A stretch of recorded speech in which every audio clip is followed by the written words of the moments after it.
A sharply wailing siren, mixed with shrieking sounds of low-flying aircraft, that woke me up around midnight.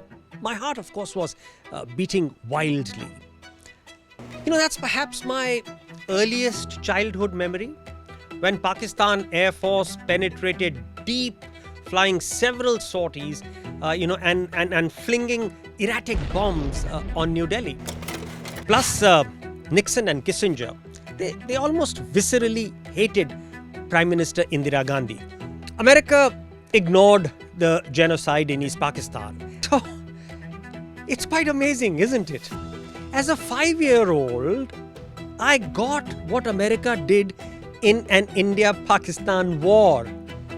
As a 65-year-old, I'm still scratching my head. Hello and welcome to Raghav's Take. It's going to be a bit of a personal journey today. I'll take you back to September 1965. I was nearly 5 years old, and my sister was a domineering 2 years older. Our father, a young IAS officer, was deputy secretary in the central government. We were staying at the D2 flats in Chanakyapuri, New Delhi. One morning, our mother came into the kids' room with, she was carrying reams of thick black chart paper and bottles of sticking gum. She said, "Come on, bachas, let's measure all the glass windows in the house. Next, we will cut the black paper to fill each window. Finally, we will stick the cut sheets from the inside so all the light that gets blocked." So, I remember my sister and I getting excited about this new game that, mom was playing with us. We sort of busily went around the rest of the day. We were cutting, we were sticking, and we were blocking. We did see the gardener.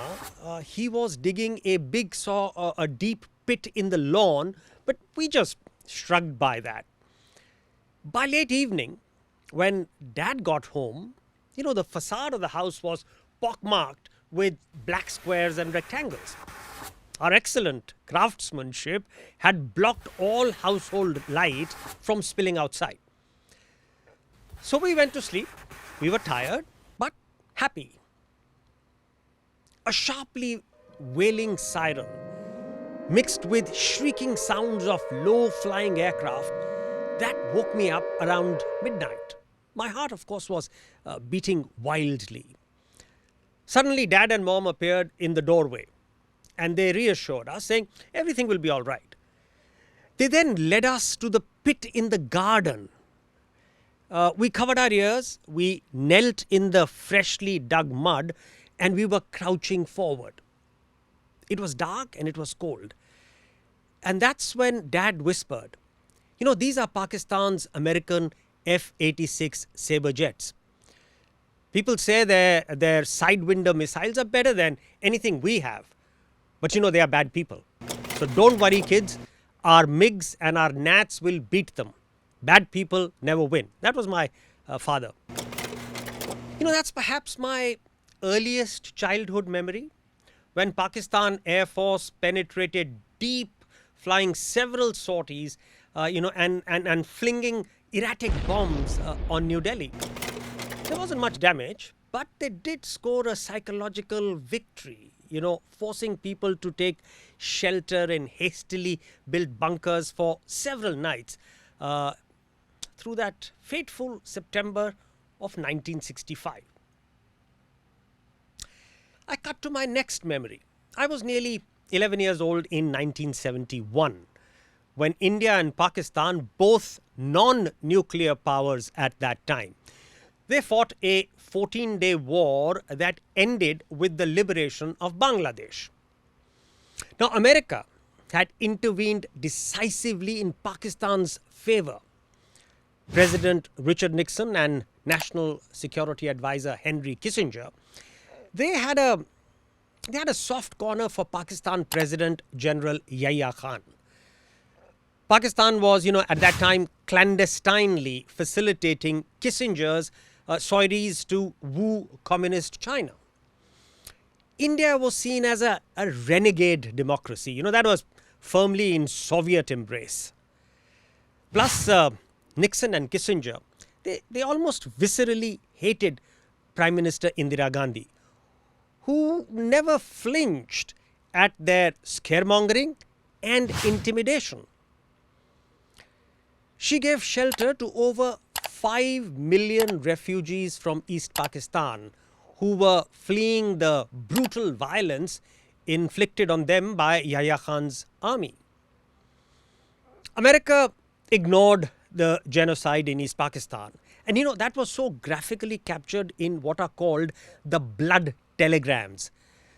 These were sent by Archer Blood, America's consul general in Dhaka. And I'll quote from one of the telegrams.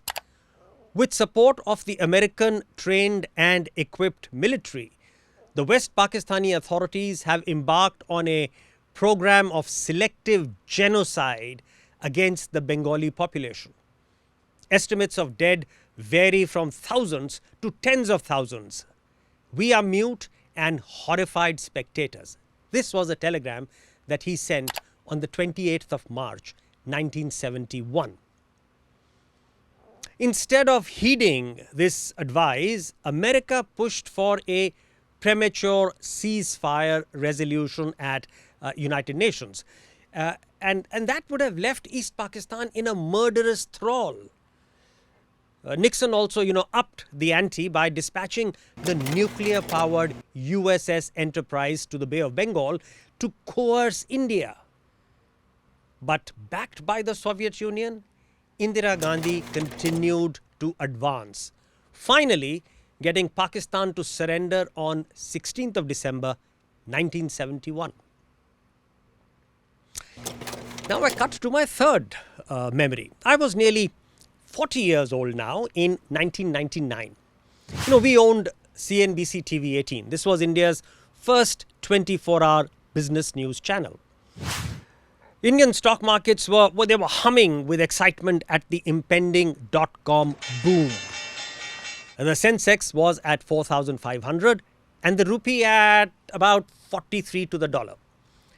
Suddenly, the Kargil war broke out in May. The Sensex tanked by over 20%. But the rupee held remarkably steady, dropping by barely 5%. The geopolitical tables had turned. Now America was firmly with India.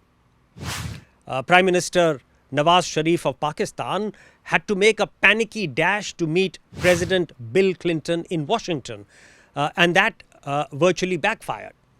Sharif was called the aggressor and instructed to withdraw his troops. The Americans reiterated that the line of control was the de facto border.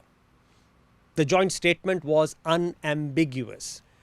President Bill Clinton urged an immediate and unconditional withdrawal of forces from the Indian side of the line of control. End quote. American diplomats like Strobe Talbot and Bruce Riedel, they actively liaised with Indian leaders to help restore peace. My fourth memory now. I'm nearly 65 years old, the owner of the Quint, which is a digital news platform. The American worm has turned dramatically for the third time in the Pahalgam war, which took place a fortnight back. That's from the early morning of the 7th to the 10th of May, 2025. President Donald J. Trump, he betrayed a complete ignorance of history, claiming India and Pakistan have been fighting over Kashmir for 1,500 years. That's exactly 1,422 years before Pakistan was even created. Every time he was asked about this potentially deadly conflagration between two nuclear powers, his response was, I get along with both. I know both very well, and I want to see them work it out. I want to see them stop. Perhaps the most stunning articulation of America's new hands-off doctrine came from Vice President J.D. Vance. And he said, fundamentally, India has its gripes with Pakistan, and Pakistan has responded to India. What we can do is encourage these folks to de-escalate a little bit. This is an emphasis I've added because it seems that America did not want a full de-escalation. I'll continue with the quote now. That's what Vice President Vance said. But we are not going to get involved in a war that is fundamentally none of our business and nothing to do with America's ability to control it. End quote. Now, 3 days later, just 3 days later, America did an astonishing volte-face. Trump claimed he had brokered a ceasefire and aborted a nuclear war. Secretary of State Marco Rubio said India and Pakistan would sue for peace at a neutral location. Vice President Vance, well, he called Prime Minister Modi and they say that did it. So, it's quite amazing, isn't it? As a 5-year-old, I got what America did in an India-Pakistan war. As a 65-year-old, I'm still scratching my head. This was Raghav's take today.